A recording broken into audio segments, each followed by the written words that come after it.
இந்த ப்ராஜெக்ட்டில் என்ன அப்படின்னு பார்த்தீங்கன்னா, ஒரு பைக் வந்து பார்த்தீங்கன்னா ரன்னிங் டைமில் வந்து பார்த்தீங்கன்னா பேட்ரி வந்து டெம்பரேச்சர் ஆகும். அந்த டெம்பரேச்சரை ரெடியூஸ் பண்ணுறதுக்காக தான் உங்களுடைய ப்ராஜெக்டோடைய மெயின் கான்செப்ட்டு.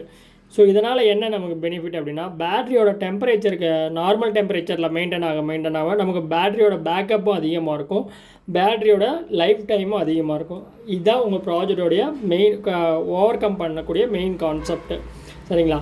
இப்போ நார்மலாகவே இது வந்து பார்த்திங்கன்னா பைக்கோடைய சுவிட்ச் ஆன் ஆஃப்காக இந்த சுவிட்ச் கொடுத்துருக்கோம். நார்மலாக நீங்கள் பைக்கை ஸ்டார்ட் பண்ணோடனே என்ன டெம்பரேச்சரில் இருக்குது, பேட்ரியோட இது வந்து என்ன டெம்பரேச்சரில் இருக்குது அப்படிங்கிறத உங்களுக்கு டிஸ்பிளேயில் காட்டிடும். ஓகேங்களா? ஸோ அந்த டெம்பரேச்சர் சென்சர் வந்து பார்த்திங்கன்னா இங்கே லித்தியம்-அயன் பேட்டரி இருக்குது, அது கூட அந்த அலுமினியம் பிளேட்டில் வந்து பார்த்திங்கன்னா சென்சர் ஃபிக்ஸ் பண்ணியிருக்கோம்.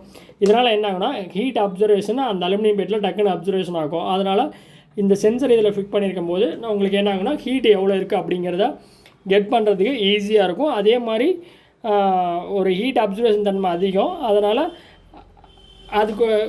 அது மேலே ஒரு கூலிங் ஃபேன் வந்து ஏர் ஃபோர்ஸ் அடிச்சதுனாலும் டக்குன்னு என்ன பண்ணணும், கூலிங் ஆகிடும். அப்சர்வேஷன் இது அலுமினியத்தில் அதிகங்கிறனால அதை ஹீட் சிங்காகவும் நம்ம என்ன பண்ணுறோம், பயன்படுத்தியிருக்கோம். சரிங்களா? ஸோ இப்போ இந்த உங்கள் கான்செப்ட்டில் என்னென்ன இருக்குது அப்படின்னு பார்த்தீங்கன்னா, இது வந்து பார்த்தீங்கன்னா டெம்பரேச்சருக்கு வண்டி ஆனவுடனே உங்களுக்கு எவ்வளோ டெம்பரேச்சரில் இருக்கா அப்படிங்கிறது உங்களுக்கு டிஸ்பிளே ஆகிட்டே இருக்கும். இது வந்து பார்த்திங்கன்னா வண்டியோட ஆக்சிலரேஷன், எவ்வளோ ஸ்பீடு நம்ம ஆக்சிலேஷன் பண்ணுறோம் அப்படிங்கிற வண்டியோட ஆக்சிலரேஷன் கண்ட்ரோல் இது. ஓகேங்களா?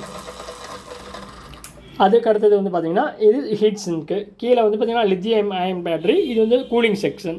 இந்த இதில் வந்து பார்த்திங்கன்னா அந்த பேட்டரியோட பிளேட்டில் வந்து அலுமினியம் பிளேட்டில் வந்து பார்த்திங்கன்னா சென்சர் ஃபிக்ஸ் பண்ணியிருக்கு. இது நார்மலாக உங்களுக்கு 2 வீலருடைய பேட்டரியோடைய வீல் செட்டப்ஸ்க்காக இந்த செட்டப்ஸ். ஓகேங்களா? இப்போ நார்மலாக நீங்கள் நார்மலாக பைக் ரன் பண்ணும்போது ஆக்சிலேட்டர் எப்படி கொடுப்பீங்க இல்லைங்களா, அதே மாதிரி இது ஆக்சிலேட்டர் கான்செப்டில் நீங்கள் இப்போ ஸ்லோ ஸ்பீடு இன்க்ரீஸ் பண்ணுறீங்க அப்படின்னா இது அந்த மாதிரி ரன் ஆக ஆரம்பிச்சிடும். நான் அப்படியே இன்க்ரீஸ் பண்ண ஸ்பீடு இன்க்ரீஸ் ஆகும். மறுபடியும் நான் குறைக்க ஆட்டோமேட்டிக்காக குறைய ஆரம்பிச்சிடும். ஸோ இப்போ நாம் வந்து பார்த்திங்கன்னா ஒரு நார்மலான ஒரு சின்ன மோட்டர் வச்சு இது பண்ணியிருக்கோம். அப்போ வந்து இதில் பேட்டரி வந்து ரொம்ப அதிகம் டெம்பரேச்சர் ஆகும். ஓவர் லோடு கொடுக்கையில் தான் நமக்கு என்ன பண்ணணும், டெம்பரேச்சர் ஆகும். ரியலில் ரன் ஆகும்போது கண்டிப்பாக டெம்பரேச்சர் ஆகும். இப்போ நான் மேனுவலாக டெம்பரேச்சரை இன்க்ரீஸ் பண்ணி காட்டுறேன். நீங்கள் பாருங்கள், இப்போ இந்த டெம்பரேச்சர் டிஸ்பிளே பார்த்துட்டே இருங்க. இப்போ நான் ஒரு சால்ட்ரிங்கோட ஹீட்டை வந்து லைட்டாக இந்த இதில் காட்டுறேன், இந்த சென்சர் பக்கத்தில் காட்டுறேன். அந்த டெம்பரேச்சர் அங்கே இன்க்ரீஸ் ஆகுது பாருங்கள். டெம்பரேச்சர் இன்க்ரீஸ் ஆனோடனே இந்த ஃபேன் என்ன பண்ணோம், ஓவர் டெம்பரேச்சர் ஆனோடனே இந்த ஃபேன் வந்து ஆட்டோமேட்டிக்காக ஆன் ஆக ஆரம்பிச்சோம். இப்போ நான் கான்ஸ்டண்ட்டாக வந்து 40 டிகிரி செட் பண்ணியிருக்கோம்.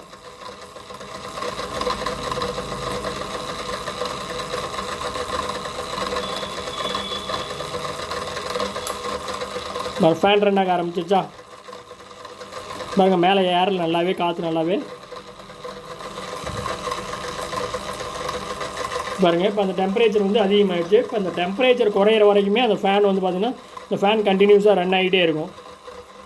டெம்பரேச்சர் 40 டிகிரிக்கு வந்தோடனே ஆட்டோமேட்டிக்காக ஃபேன் என்ன பண்ணால் ஆஃப் ஆகிடும்.